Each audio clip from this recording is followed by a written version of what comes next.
Corona ಬಂದ ಬಳಿಕ IT-BT ಸಿಬ್ಬಂದಿಗಳು ವರ್ಕ್ ಫ್ರಮ್ ಹೋಮ್ ಮಾಡ್ತಾ ಇದ್ದದನ್ನು ನಾವು ಗಮನಿಸ್ತಾ ಇದ್ವಿ. ಬಟ್ ಇಲ್ಲೊಬ್ಬಾಕೆ ವರ್ಕ್ ಫ್ರಮ್ ಹೋಮ್ ಬದಲು ವರ್ಕ್ ಫ್ರಮ್ ಕಾರ್ ಮಾಡಿ ಪೊಲೀಸರ ಕೈಗೆ ತಗಲಾಕೊಂಡಿದ್ದಾರೆ.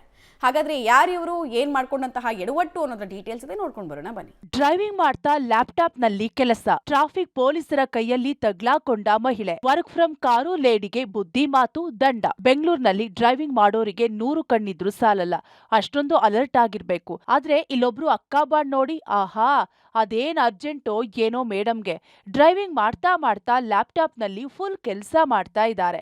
ಬೆಂಗಳೂರು ಉತ್ತರದಲ್ಲಿ ಈ ಘಟನೆ ನಡೆದಿದೆ. ಇವರ ವರ್ಕ್ ಫ್ರಮ್ ಕಾರಿನ ವಿಡಿಯೋ ಟ್ರಾಫಿಕ್ ಪೊಲೀಸರಿಗೆ ಸಿಕ್ಕಿದೆ.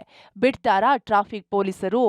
ಅರೆ ಮೇಡಮ್, ವರ್ಕ್ ಫ್ರಮ್ ಹೋಮ್ ಮಾಡಿ, ಆದ್ರೆ ವರ್ಕ್ ಫ್ರಮ್ ಕಾರ್ ಅಲ್ಲ ಅಂತ ಮೇಡಮ್ಗೆ ಚೆನ್ನಾಗಿ ಬುದ್ಧಿ ಹೇಳಿ ದಂಡ ಹಾಕಿದ್ದಾರೆ. ಸದ್ಯ ಈ ವಿಡಿಯೋ ಡಿಸಿಪಿ ಟ್ರಾಫಿಕ್ ನಾರ್ತ್ ವಿಭಾಗದಿಂದ ಅಪ್ಲೋಡ್ ಆಗಿದ್ದು, ಸಾರ್ವಜನಿಕರು ಇದೆಂತ ಕೇರ್ಲೆಸ್ ಡ್ರೈವಿಂಗ್ ಅಂತ ಕಿಡಿಕಾರಿದ್ದಾರೆ. ತರಾತುರಿಗೆ ಕೆಲಸ ಮುಗಿಸುವ ಧಾವಂತಕ್ಕೆ ಹೀಗೆಲ್ಲ ಮಾಡೋರು ಒಂದು ಕ್ಷಣ ಯಾಮಾರಿದ್ರೂ ಎದುರಿಗಿದ್ದವರ ಜೀವವೇ ಹೋಗಬಹುದು.